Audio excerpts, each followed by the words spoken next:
Team India England మధ్య మూడో one day కోసం రంగం సిద్ధమైంది. ఈ మ్యాచ్ లో గెలిచి క్లీన్ స్వీప్ చేయాలని భారత్ పట్టుదలతో ఉండగా గెలిచి పరువు కాపాడుకోవాలి అని ఇంగ్లాండ్ ఆశిస్తుంది. అయితే ఈ మ్యాచ్ లో భారత జట్టు కెప్టెన్ రోహిత్ శర్మను ఓ భారీ రికార్డు ఊరిస్తుంది.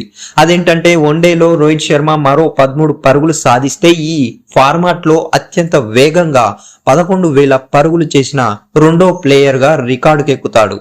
దిగ్గజ క్రికెటర్లు సచిన్ టెండూల్కర్ 276 ఇన్నింగ్స్లలో, సౌరవ్ గంగూలీ 288 ఇన్నింగ్స్లలో, జాక్వేస్ కలీస్ 293 ఇన్నింగ్స్లలో, రికీ పాంటింగ్ 286 ఇన్నింగ్స్లలో కన్నా వేగంగా 11,000 పరుగులు చేసిన క్రికెటర్ గా ఘనత సాధిస్తాడు. ఇప్పటికే ఈ వన్డేలో అత్యంత వేగంగా 11,000 పరుగులు సాధించిన ఆటగాళ్ల జాబితాలో విరాట్ కోహ్లీ తొలి స్థానంలో ఉన్నాడు. 222 ఇన్నింగ్స్లలోనే ఈ మార్కును టచ్ చేశాడు. రోహిత్ 259 ఇన్నింగ్స్లలో ఇప్పటి వరకు 10,987 పరుగులు సాధించాడు.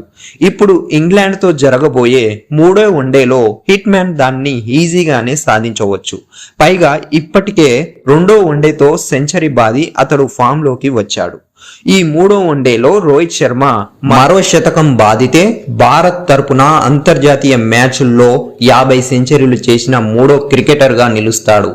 వన్డేల్లో రోహిత్ కు ప్రస్తుతం 32 శతకాలు ఉండగా అంతర్జాతీయ క్రికెట్ లో 49 సెంచరీలు చేశాడు. ఇప్పటి వరకు సచిన్ టెండూల్కర్ 100, విరాట్ కోహ్లీ 81 అంతర్జాతీయ క్రికెట్ లో 50కు పైగా శతకాలు చేశారు.